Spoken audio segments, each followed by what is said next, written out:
시대가 점차 변하고 있었습니다.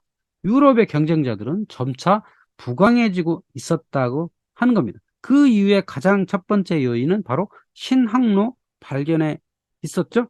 아메리칸의 은이 이베리아를 거쳐서 유럽 전 지역에 퍼지게 되고요.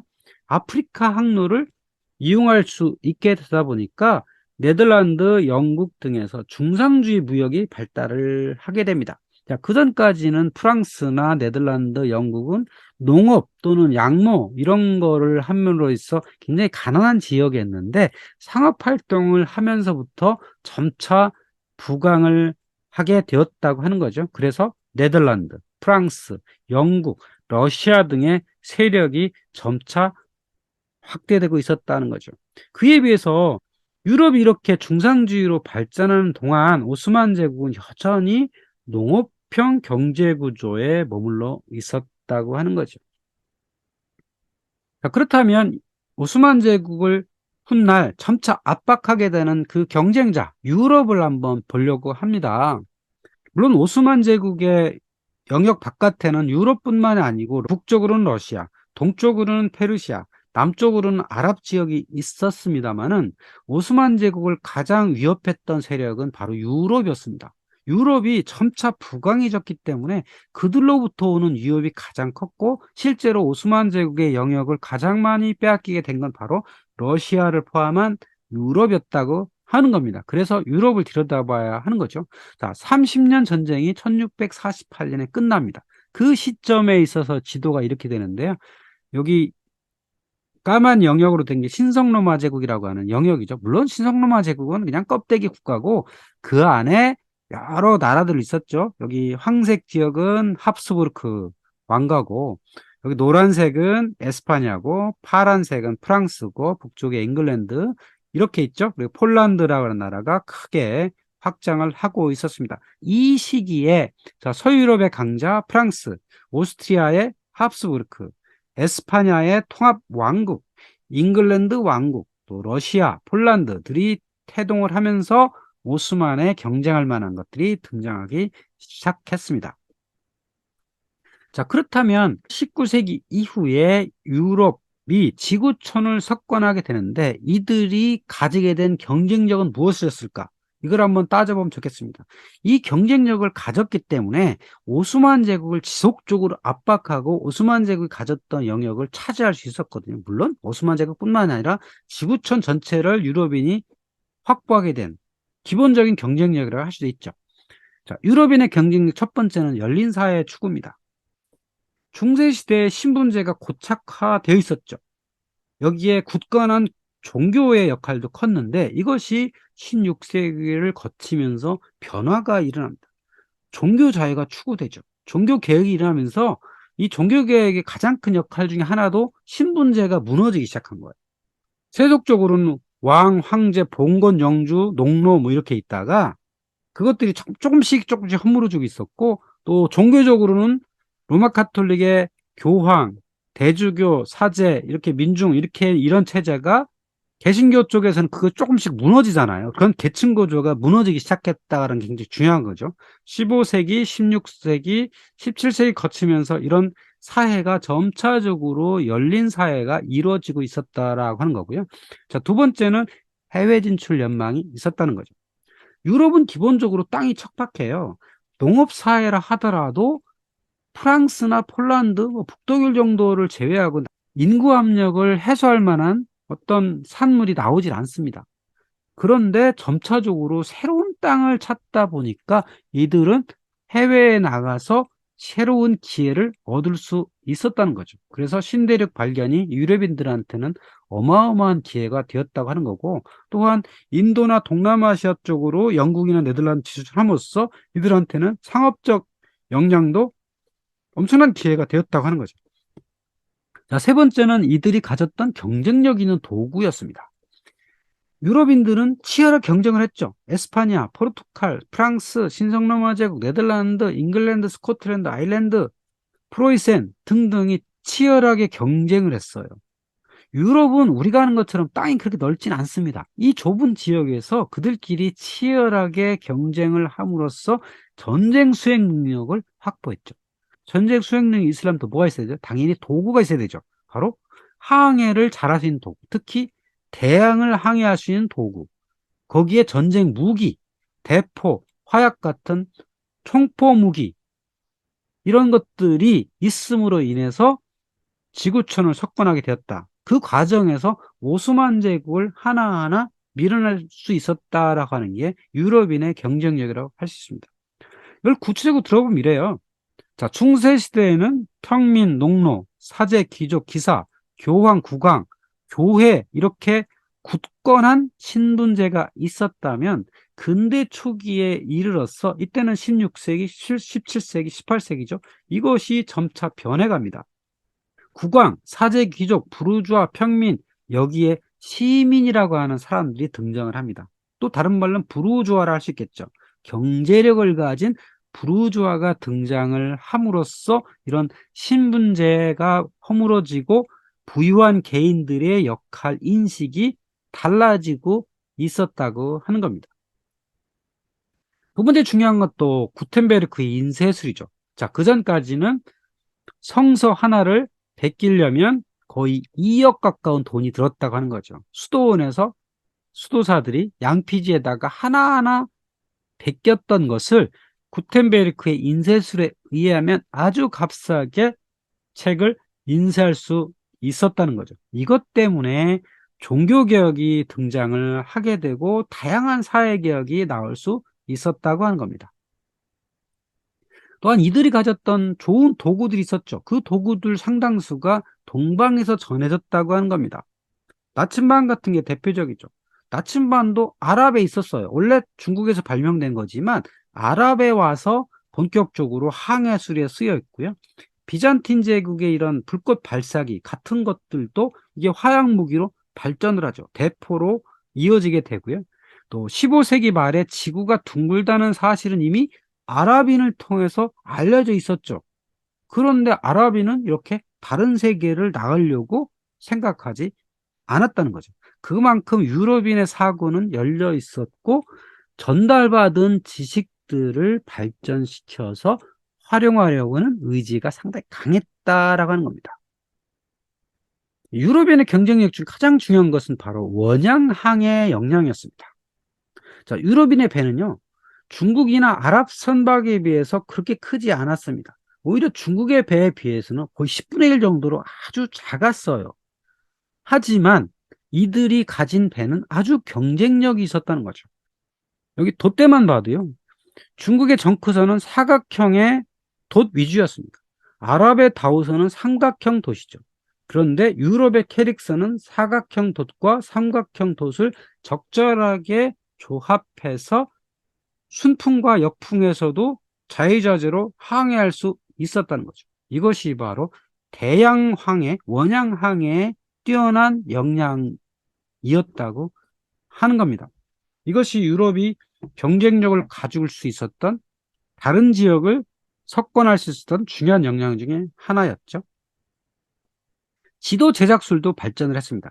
1436년에 지도가 이렇게 됐고요. 1590년에 지도입니다. 그러니까 얼마 됐죠? 150년 사이에 엄청나게 발전을 합니다. 그러니까 1590년에 지도 보면 아메리카, 그리고 아프리카, 유라시아의 모습이 대략 비슷하게 나오잖아요. 물론 일부 모르는 땅도 있긴 하지만 150년 사이에 어마어마하게 지도가 발전했다는 걸 알 수가 있습니다. 자, 이렇게 지도가 발전하면 뭐가 필요하죠? 바로 알려지지 않은 세계에 대한 강렬한 호기심이 있었다는 거죠. 그러면 이런 호기심은 어디서부터 왔을까요? 제가 보기엔 결핍에서 왔어요. 유럽인이 결핍했기 때문에 그 결핍을 해소하려면 다른 세계에 가서 다른 물건들을 가져오면 되지 않겠어요? 그래서 목숨을 걸고 원양항해에 도전을 하게 되었던 거고, 포르투갈인들이 멀고 먼 아프리카 항로를 개척하게 되었다고 하는 거죠. 이런 강렬한 호기심 또는 열망, 이런 것이 유럽의 경쟁력을 확보할 수 있었다는 거죠.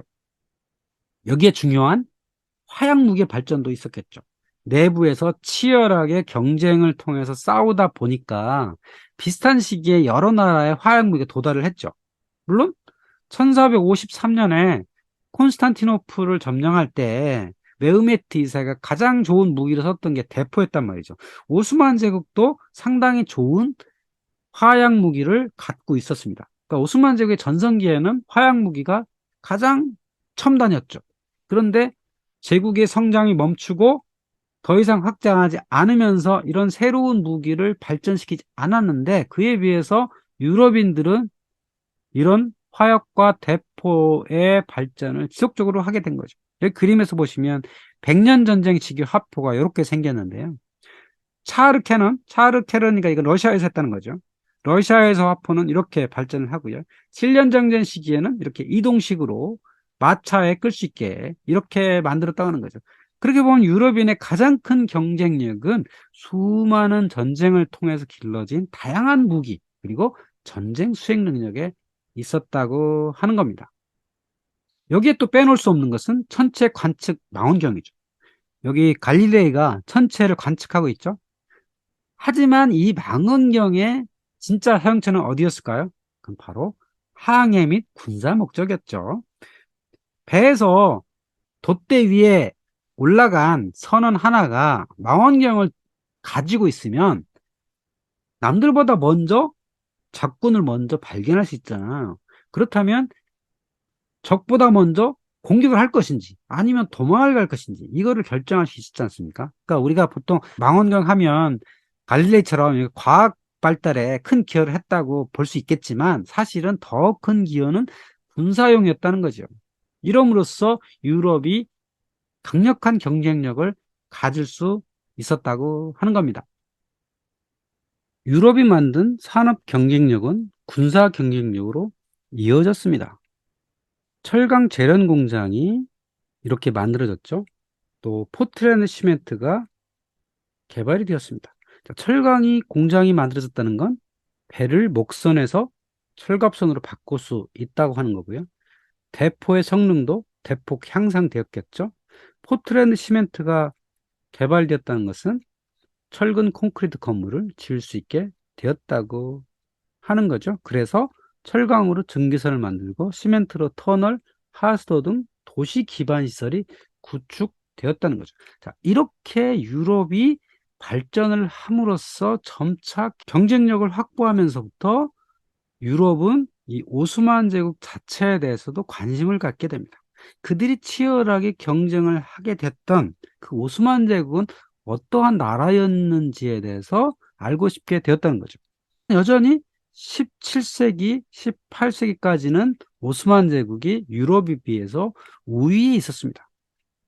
그러니까 유럽 각국에서는 오스만 제국을 배우기 위해서 또는 외교를 위해서 오스만의 수도였던 이스탄불에 각국 대사들을 주재시키게 되었고요.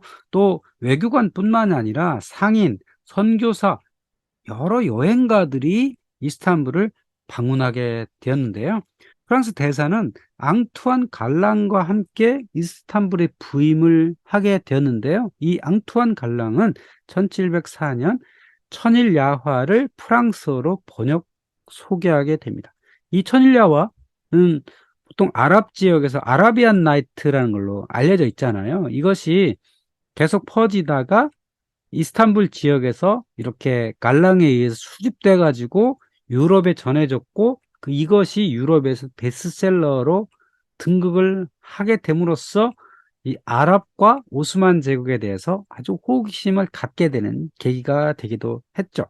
자, 결론적으로 18세기 프랑스에서는 동방, 오스만, 이집트, 메소포타미아 지역을 알고자 하는 오리엔탈리즘이 대유행을 하게 됩니다. 그래서 많은 이들이 이스탄불에 이렇게 찾아왔다는 거죠. 많은 예술가들도 와서 이곳에서 작품 활동을 했다는 거죠. 그림을 보시면 반무어란 사람이 술탄 아흐메드 3세의 발언이라는 그림을 이렇게 그렸고요. 톱카프 궁전 내부의 모습을 이렇게 잘 보여주고 있죠. 또 아흐메이단 광장 건너 마자르를, 여기 블루모스크가 이렇게 있죠. 광장, 히포드롬 광장이 있고요. 여기 오벨리스크가 서 있죠. 오늘날에도 이 히포드롬 광장을 가보시면 이렇게 넓은 지역에 이 광장을 만날 수 있어요. 지금도 건물이 없이 과거 히포드림이었던, 그러니까 동로마 제국 시대까지 히포드림이었던 그곳이 지금도 비어있는 공간으로 있거든요. 그 시절에 이렇게 그림을 그렸다고 하는 거고요. 이스탄불에 가서 뭐 대사나 상인, 예술가들이 그 지역의 문화를 보고 오잖아요. 그러면 이것에 따라서 이제 유럽의 그 이스탄불의 문화가 전해지게 되죠. 그래서 여기 그림에서 보시면 앙투안 파브라이가 그린 샤를 그라비에의 초상화가 있겠죠. 이 샤르란 사람은 베르젠 백작이었고요. 이스탄불 주재 대사였습니다. 이 사람이 입은 의상도 전형적인 투르크식이죠. 모자도 보시면 투르크식 모자를 쓰고 있고요. 옷도 여러 옷을 겹쳐 입은 투르크식 옷을 입게 되고요.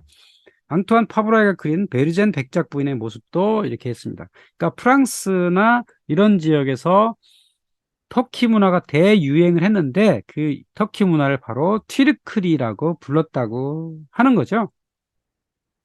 또한 터키 문화는 음악에서도 등장을 하게 되는데요. 모차르트는 터키 행진곡을 이렇게 작곡을 했죠. 모차르트는 비엔나에서 활동했던 사람이잖아요. 그러니까 비엔나가 오스만 제국과의 경계선에 있는 그런 곳이었으니까 오스만 제국 아주 친근하죠. 국경을 접하고 있는 그런 곳이니까 그래서 터키 행진곡도 만들었고 오페라도 만들었는데 후궁 탈출이란 제목의 오페라가 등장을 하는데 그 오페라의 배경이 톱카프 궁전의 하렘을 중심으로 전개됩니다. 여기 주인공이 이 하렘에 있는 공주예요. 그래서 이곳에 살다가 여기서 탈출하게 된다고 하는 오페라를 이렇게 만들게 된 거죠. 근데 사실은 이 오페라가 이 하렘에 대한 오해를 갖게 되는 계기가 되기도 해요. 그러니까 정확하게 하렘을 인식하지 못했기 때문에 그냥 들었던 얘기를 가지고 하렘에 가서 이렇게 간접적으로 들었던 얘기를 가지고 이걸 이제 오페라를 만들다 보니까 하렘이라고 하는 어떤 신비로운 공간이라고 하는 문화가 유럽에 전해지게 되는 계기가 되기도 하죠. 또 알라투리키, 터키인의 문화 양식을 따라서 하는 행위들이 서유럽에 대유행을 했다는 거죠. 자, 18세기 프랑스 상류층의 터키식 의상을 입은 초상화가 많이 그려졌다고 하는 거. 앞에서 그림을 보셨죠? 또 터키 스타일 결혼식도 유행을 했다. 터키 스타일 결혼식은 3박 4일 동안 해요. 오늘날에도 터키나 이란 가보면 이렇게 결혼식을 오랫동안 하는데 이 오랫동안 하는 이유가 개인 간의 결혼이 아니라 가족 간의 또는 가문 간의 결혼이기 때문에 그 가문 간이 결합함으로써 인해서 자신들의 부귀 영화를 상대방 가문한테 보여주는 아니면 손님들한테 보여주는 이런 행위가 있었다는 거죠. 이런 결혼식도 프랑스에서 유행을 했다. 또 프랑스의 궁전 내부를 터키 카펫과 튤립으로 장식했다. 자, 튤립이 터키나 아니면 페르시아 지역의 상징과 같은 꽃이거든요. 그러니까 터키에서도 이 튤립을 재배를 많이 했고, 그래서 이것이 유럽에 전해져서 유럽에는 터키식 또는 페르시아산 카펫을 바닥에 깔고 튤립을 많이 장식을 했다는 거죠. 그리고 당연히 오스만에서 전해진 커피를 즐겨 마시고 터키식 음악을 들었다. 아까 모차르트가 작곡했던 그 터키 행진곡 같은 것들을 듣는 게 이들한테는 중요한 일상이었다는 거죠. 왜 그럴까요? 당시 여전히 오스만 제국이 최선진국이었으니까 선진국의 문화를 가져다가 즐기는 것은 어찌 보면 자연스러운 흐름이라고 할 수 있겠죠.